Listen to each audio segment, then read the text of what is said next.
Hey everyone, it's Mike. Hope you're having a good day. Today is Wednesday, January 4th, 2017. I think I'm liking the selfie stick.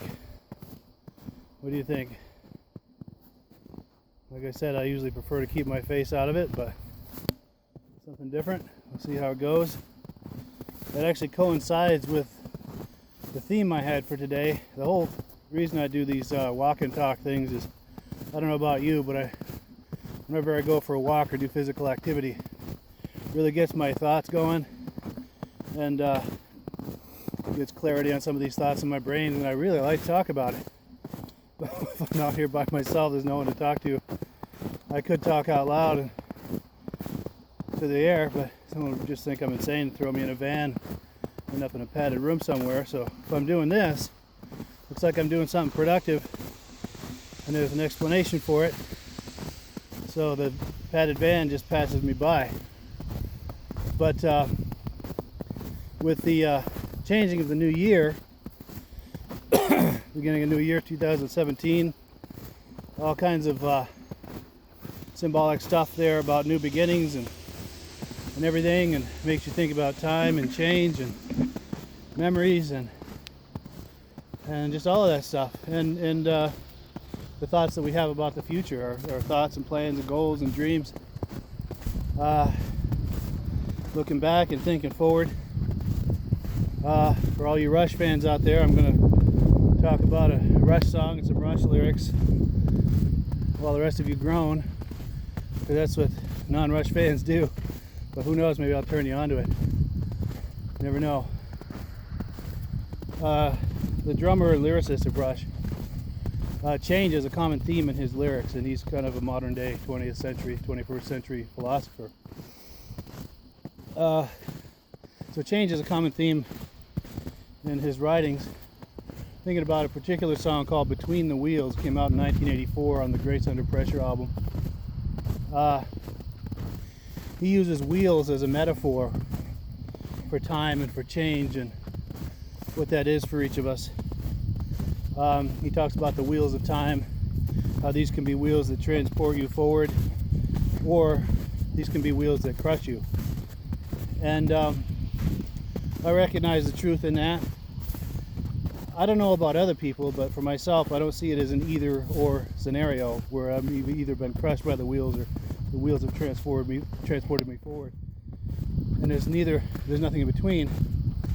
I see it as both. I see it as a mix of both in my own life. For the most part, I feel like the wheels of time have transported me forward. I also recognize there's areas in my life where it's left me behind with my health. I'm in my 50s now, and I need to burn this off. By the way, I'm adhering to my New Year's resolution so far, so that's good. And I'm sure as you listen to this, you can think of instances in your life where the wheels of time have transported you forward, or also where the wheels of time have left you behind. And there's a mix of both. For the most part, I can't complain. I feel like most negative experiences in my life, I've been able to learn something from that, manifest some kind of lesson, and turn that into something positive. So there's a term I coined a couple of decades ago. Experience is never wasted. Learning means no regrets. Experience is never wasted. Learning means no regrets. When I'm gone, I'd like that on my gravestone. So whoever's going to be around at that time, if you can make a note of that, I would very much appreciate it. And I feel like that's the case in my life. Most situations, I've been able to manifest something positive out of it. And I think it's important because something negative happens in your life. You've paid the price on that up front, so you want to try to manifest some kind of value on it on the back end, so that it wasn't a waste. And that's how the math works on that, as far as having no regrets. Would I have liked for that not to have happened? Sure. But at least I was able to turn it into something positive.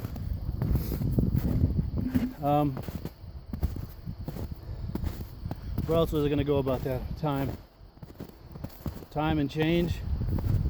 As I reflect on my life, I see ways that I've changed enormously, and I look back, I don't even recognize myself. And that may be the case with you as well. And And then there's other areas in my life where I'm the exact same person I was when I was 4 years old. And I see that with lifelong friends and relatives. I see that in them as well. I see ways that they've changed completely, and other ways where they're the exact same person I've known all my life. For the most part, that's a positive thing. But it's a thing, it's a phenomenon. That camera looks crooked. Is it cockeyed? Well, maybe not. I don't know. I'll find out after the damage is done. So what are your thoughts on that in your own life? Do you feel that there are things that are the same and things that have completely changed as far as your outlook and the way you look at things, do things? And as you look at others, people you've known for a long time, I'd be interested to hear what kind of reflections any of you guys have on that stuff. Also regarding time, it's always been interesting to me over the years when I hear older generations, parents and grandparents, talk about how much things have changed and you don't even recognize things anymore. Where's this world coming to, and what's the matter with these kids today, and all these cliches. And turns out they were right. I find myself doing the same thing. I'm in my 50s now, like I said, and God, socially, and even as I drive through the town where I grew up and things like that, so much has changed, and in many ways it's unrecognizable. And using that same metaphor I was using a minute ago, in other ways it's the same. So this is part of another Rush song, the more things change, the more they stay the same. Which incidentally, plus ça change, plus c'est la même chose. That's a French phrase that Neil Peart is quoting. So when he says it in French and then in English, it's the exact same thing. But that's like a iconic French phrase, like "Don't count your chickens before they're hatched" or something like that. Where else was I going to go with that? Oh, yeah, and I've touched on this before, but I'll touch on it again because it's been a while. Talk about change and how the more things change, the more they stay the same. Think about music and cultural experiences.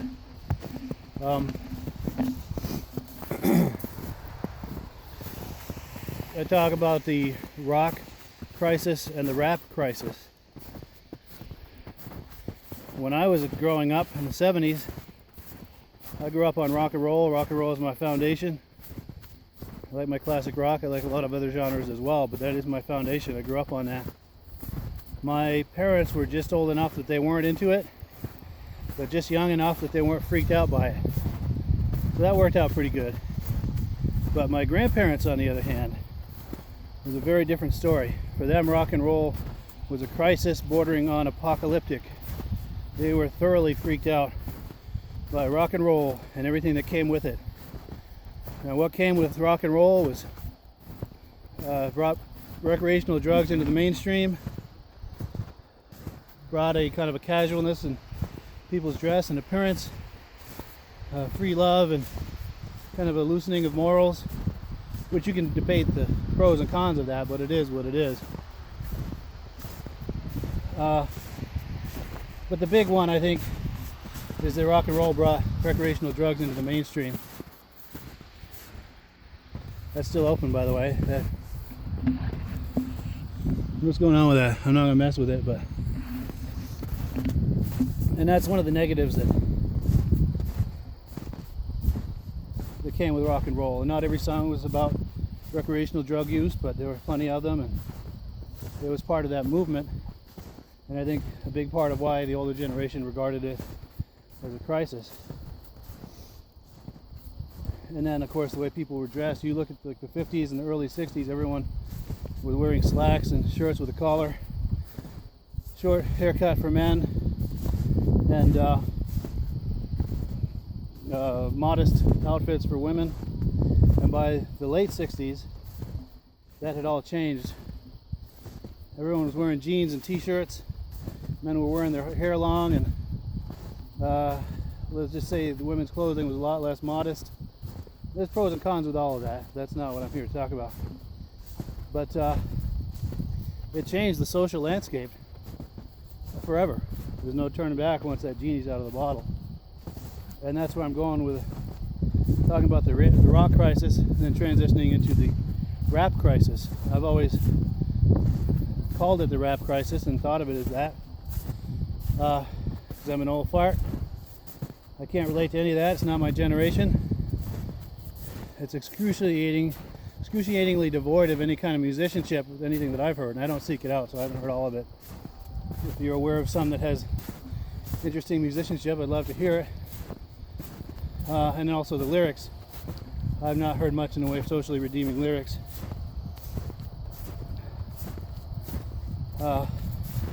And unlike rock and roll that brought recreational drugs into the mainstream, what the rap culture, rap movement, rap bowel movement has brought into the mainstream is crime and criminality and the incarceration culture, and it's kind of a celebration of all that. And I worry about that. Now I have to, it's starting to rain a little bit.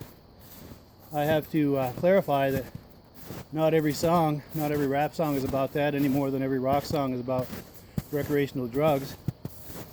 I also have to clarify that not everyone who listens to it, not everyone who listens to rap is on board with that, or is involved in crime or criminality, or has been incarcerated, or is on the path to being incarcerated, any more than that's the case with rock and roll. I grew up on rock and roll. I was fully aware of all those drug references. One of my favorite songs is Kid Charlemagne by Steely Dan. That's a very cleverly written song. I love that song. Doesn't mean I condone or endorse what they're talking about in that song. Also, my junior year of high school, my soundtrack that year was a Back in Black album by AC/DC. And I knew that that was about drinking and drugs and satanic references. I was fully aware of all that. But, well, I did some partying in my day. Never got too serious about it, but I did do a little partying back then.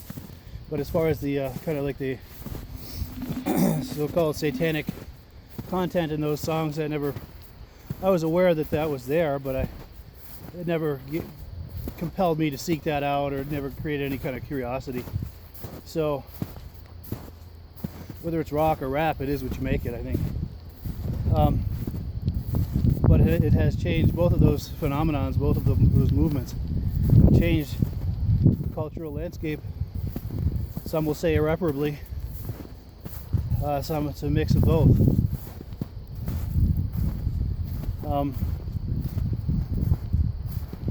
What are your thoughts on that? Do you think it's fair to call it a rap crisis? I think it's easy for someone of my generation to call it that. Younger generations probably have a very different perspective on that, and I appreciate that, respect that. We're all entitled to our point of view. It is what it is. Time changes, and so do people. People of my generation are quickly becoming relics of the past. Whether or not we're still relevant, who knows? I like to think I'm relevant, at least in my own mind. Everyone's relevant in their own mind, right? So, I don't know. What do you think about time and change and memories and experiences? What's your take on all that? The rock crisis, the rap crisis? I don't know, that's all I got today. There's mist in the air, it's starting to turn into rain, so I'm going to shut her down, put my phone away, I'm going to selfie stick, and we'll catch you another time. Thanks, have a great day.